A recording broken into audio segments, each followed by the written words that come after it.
Pop star वार में अली जफर का पलड़ा भारी हो गया। गुलूकारा मीशा शफी और उनके 8 साथियों के खिलाफ मुल्क की main stream investigation agency FIA ने पर्चा दर्ज कर लिया। पर्चा FIA के साइबर क्राइम विंग ने मीशा शफी और उनके साथियों के खिलाफ खातिर खा सबूत होने पर दर्ज किया। माहिरीन का कहना है कि जुर्म साबित होने के नतीजे में मीशा शफी को सजा के साथ साथ भारी जुर्माना आयद किया जा सकता है। मीशा शफी और अली जफर के माबैन स्टार वार का हाल जानिए मुल्क के सीनियर जर्नलिस्ट ताहिर सरवर मीर की जुबानी। फेडरल इन्वेस्टिगेटिव एजेंसी ने गुलूकारा मीशा शफी और उनके 8 साथियों के खिलाफ FIR दर्ज कर ली गई है और जो इन कवानीन को समझते हैं उनका कहना है कि मीशा शफी और उनके साथियों पे अगर ये जुर्म साबित हो जाता है, जो एविडेंस अली जफर ने प्रोवाइड किए हैं उनकी सेहत में अगर जुर्म साबित हो जाता है तो गुलूकार मीशा शफी को लाखों बल्कि करोड़ों रुपए जुर्माना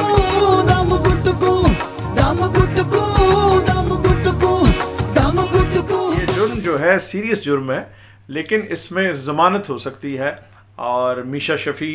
आजकल कनाडा से पाकिस्तान आई हुई हैं और अब उन्हें मुमकिन है कि पाकिस्तान में प्रोग्राम करने के लिए और गुटकू करने के लिए उन्हें पहले ज़मानत करवाना पड़े।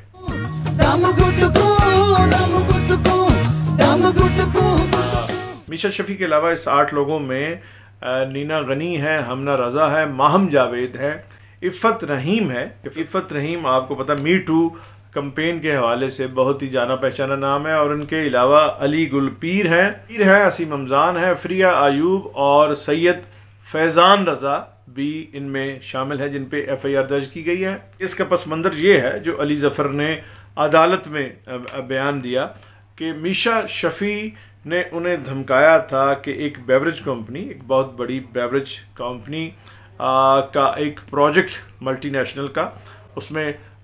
मीशा शफी ने अली जफर को कहा कि अगर आप इससे नहीं हटते, इसे सरेंडर नहीं करते तो वो उनके खिलाफ सेक्सुअल हैरेसमेंट का केस अदालत में भी लेके जाएंगी और मीडिया में भी चलाएंगी। और आज के जदीद दौर में मेट्रोपॉलिटन सिटी और कॉस्मोपॉलिटन सिटी और जो सिविक सोसाइटी है उसमें ये बहुत इम्पॉर्टेंट होता है कि आपका इमेज कैसा है। आप देख लीजिए वेस्ट से लेके बॉलीवुड हमारे हमसाए तक, वहाँ सबसे बड़े आर्टिस्ट हैं शाहरुख खान। वो क्यों बड़े हैं कि आज तक उनके ख़िलाफ़ कोई मी टू केस इस तरह का किसी खातून एक्ट्रेस ने उनके ख़िलाफ़ सेक्सुअल हैरेसमेंट का कभी इल्ज़ाम नहीं लगाया। कंपैरिजन उनके दूसरे साथियों से करें, यानी सलमान खान देखें, ऋतिक देखें और देखें, वो डिस्टेंस पे शाहरुख खान इसलिए नज़र आते हैं कि वो उन्होंने अपना इमेज क्लियर रखा है, क्लीन है, साफ़ है। तो अली जफ़र के लिए भी ये बड़ी प्रॉब्लम थी। उन्हें जब धमकाया गया होगा तो जाहिर है अली जफ़र बहुत परेशान हुए होंगे। तो कहा यह जाता है, बयान ये किया जाता है कि मीशा शफी ने उन्हें उस प्रोजेक्ट से, जो पेप्सी का प्रोजेक्ट था, बेवरेज कंपनी का एक शो था जिसमें बिलाल थे, कपाडिया थे और मीशा शफी भी जज थी, उस प्रोग्राम में पहले अली जफ़र थे और अली जफ़र को उससे हटाया गया। और अली जफ़र का कहना यह है कि ये सब कुछ इसलिए किया गया कि बेवरेज कंपनी के इस प्रोजेक्ट से उन्हें हटाना था। ये प्लानिंग के तहत हुआ जब मीशा शफी ने अली जफ़र को ये धमकी दी और अली जफ़र उनकी बात नहीं माने। 20 अप्रैल 2018 को मीशा शफी ने ट्वीट के ज़रिए एक कैंपेन लॉन्च कर दी और उसमें उनके 8 साथी थे जिनका बयान किया गया है। अली जफ़र ने अदालत में ये बयान किया कि उनके ख़िलाफ़ कैरेक्टर असैसिनेशन की और सेक्सुअल हैरेसमेंट की ये कैंपेन जो है मी टू बैनर के तले चलाई गई थी, जिसकी रूह रवां थी निगत दाद, जो इस केस में मीशा शफी की वकील भी थी और इनके साथ उनका साथ दिया उनकी मदर यानी मीशा शफी की वालिदा सबा हमीद की दोस्त इफ़त उमर भी उनके साथ थी। और उनके ख़िलाफ़ जो मुहिम स्टार्ट की गई ट्विटर पे, सोशल मीडिया पे, फेसबुक पे और दूसरे जो सोशल मीडिया के ज़राए हैं, इसके लिए अली जफ़र का कहना ये है कि उनके लिए जाली अकाउंट्स बनाए गए और पेड जो है ब्लॉगर्स की खिदमत दी गई। ट्विटर पे बनाया गया नेहा सहगल 1 जो अकाउंट है उसका बुनियादी किरदार है, वो उस कंपेन ट्रांसपेरेंसी या साजिश में इनिशियल उसका किरदार है और मीशा शफी एंड कंपनी ने ये बनाया था। ये अकाउंट लगभग 50 दिन पहले, यानी मीशा शफी ने जब अली ज़फ़र पे इल्ज़ाम लगाया तो उससे 50 दिन पहले ये बना लिया गया था। इस अकाउंट से अली ज़फ़र के ख़िलाफ़ जो है 1 साल में 3000 से ज़ायद ट्वीट्स किए गए और इसी अकाउंट से उनकी फैमिली के हवाले से भी, उनके जो अहले खाना है उनके हवाले से भी नाज़ेबा कलामात कहे गए और कंपेन चलाई गई, इसी यानी नेहा सहगल 1 अकाउंट से। हैरानकुन बात है कि इस अकाउंट यानी नेहा सहगल 1 के पहले 6 फॉलोअर्स में जो नाम शामिल है उनमें मीशा शफी की वकील है निगत दाद, और दूसरी उनकी वालिदा सबा हमीद हैं, और तीसरी खाला बुशरा हमीद,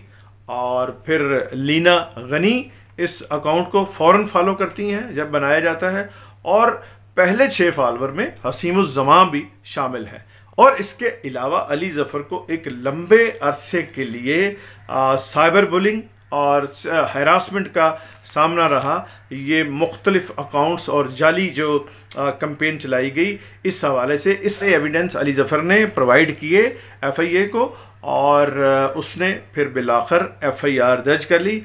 FIA बहुत ही ढीला अदारा है, ये आप बहुत सारे एविडेंस भी प्रोवाइड कर लें तब भी ये कल्प्रेट्स उनके खिलाफ ये कार्रवाई नहीं करता। तो आप ये समझ सकते हैं कि अली ज़फ़र ने कितने को थिक और कितने हैवी एविडेंस FIA को प्रोवाइड कर दे हैं, जिस पे मीशा शफी के ख़िलाफ़ ना सिर्फ बल्कि 8 दूसरे लोगों के ख़िलाफ़ FIR दर्ज कर ली गई है। और मीशा शफी भी जो है वो मामूली खातून नहीं है, वर्किंग लेडी हैं और पाकिस्तान में उन्होंने बड़ा नाम कमाया है। लेकिन जाहिर है क्राइम अगर कमिट होता है और वो साबित होता है तो उसकी सज़ा है, चाहे वो कोई भी हो। में एक इम्पॉर्टेंट बात ये भी है कि जो ही अली ज़फ़र ने FIA में FIR लॉन्च कराई, इसमें से मुतअद्दिद अकाउंट्स जो हैं वो जाली थे, डिलीट कर दिए गए। में 2.5 साल से ये इन्वेस्टिगेशन FIA में तो चल ही रही थी, लेकिन अली ज़फ़र की जो मीडिया टीम है उसने भी इसमें बहुत मेहनत की है और बहुत सारे एविडेंस इकट्ठे करके FIA को प्रोवाइड किए हैं। केस जो मीशा शफी और अली ज़फ़र के दरमियान है, इसकी समरी ये है कि मीशा शफी ने सेक्सुअल हैरासमेंट का केस फाइल किया था अली ज़फ़र के ख़िलाफ़। उसमें इल्ज़ाम लगाया था कि उन्होंने उन पर असाल्ट किया है, सेक्सुअल असाल्ट किया है, और ये उस जगह किया ऐसा असाल्ट हुआ जहां वो अपना जिम या रिहर्सल कर रहे थे, प्रैक्टिस कर रहे थे, जो आने वाले उनके शोज़ थे, और वहाँ 9 से 10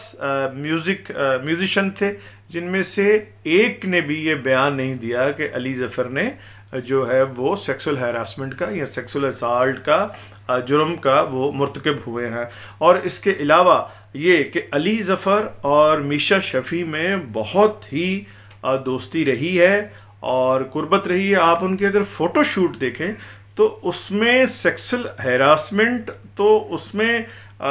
तस्वीरें जो मीशा और अली की हैं, उसके बाद जो दोस्ती में और उसमें एक्सप्रेशन शायद आप अगर देखें तो अली ज़फ़र के एक्सप्रेशन जो हैं वो टोन डाउन है, और जो मीशा हैं वो हैप्पी हैं और खुश हैं, और कोई उन्हें उस तरह से वो नहीं है कि भाई उनसे ज़बरदस्ती की जा रही है या उनकी मर्ज़ी के ख़िलाफ़ अली उनसे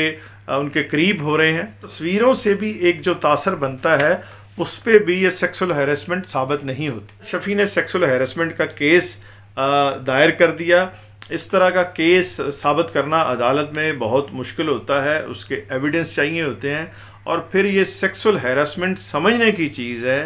कि हर केस सेक्सुअल हैरासमेंट, कोई अगर मर्द औरत को छेड़ता है, औरत ज़बरदस्ती मर्द से करती है, तो वो सेक्सुअल हैरेसमेंट इसलिए नहीं हो सकती कि सेक्सुअल हैरेसमेंट उस इंस्टीट्यूशन में, उस 4 दीवारी में, उस अदारे में हो, तो ये उस तरह का सेक्सुअल हैरेसमेंट है कि एक वर्किंग प्लेस हो। यानी जिस तरह बैंक है, जिस तरह कोई स्कूल है, कोई एजुकेशन है, वहाँ फिर सेक्सुअल हैरेसमेंट करने वाले जो करेक्टर हैं, यानी एक उस्ताद अपनी स्टूडेंट से कर सकता है, एक स्टूडेंट जो है वो अपनी फीमेल उस्ताद के साथ कर सकता है, यानी उनका रिलेशनशिप जो है वो बाउंड होना चाहिए, वर्किंग रिलेशनशिप होना चाहिए। तो जब मीशा शफ़ी ये मोतसिब पंजाब के पास ये केस लेके गई तो उन्होंने इन्हें टेक्निकल ग्राउंड पे ये खारिज कर दिया कि ये सेक्सुअल हैरेसमेंट का केस नहीं बनता। फिर मीशा शफ़ी ने गवर्नर पंजाब जो उस वक्त कसाना थे उनके यहाँ लेके गई। गवर्नर ने भी इस केस को सेक्सुअल हैरेसमेंट के दायरे से खारिज कर दिया। उसके बाद मीशा शफ़ी इसको हाई कोर्ट में लेके गई, हाई कोर्ट ने भी इसको केस को खारिज कर दिया और ये अली ज़फ़र कहने पे हक बजानिब है कि अली ज़फ़र उस हाई कोर्ट तक इस केस को जीत रहे हैं। अब सूरत हाल ये है कि मीशा शफ़ी ने इस मीशा शफ़ी के वकील, वो ख़ुद तो यहाँ होती नहीं, वो तो कनाडा एक अरसे से शिफ्ट हो गई हुई हैं और सुप्रीम कोर्ट में है। इस सारी सूरत हाल को देखा जाए, मोतसिब पंजाब, फिर गवर्नर, फिर हाई कोर्ट, उन्होंने टेक्निकल ग्राउंड पे इस केस को सेक्सुअल हैरेसमेंट का केस मानने से इनकार किया और ख़ारिज किया। आगे अब सुप्रीम कोर्ट का फैसला बाकी है।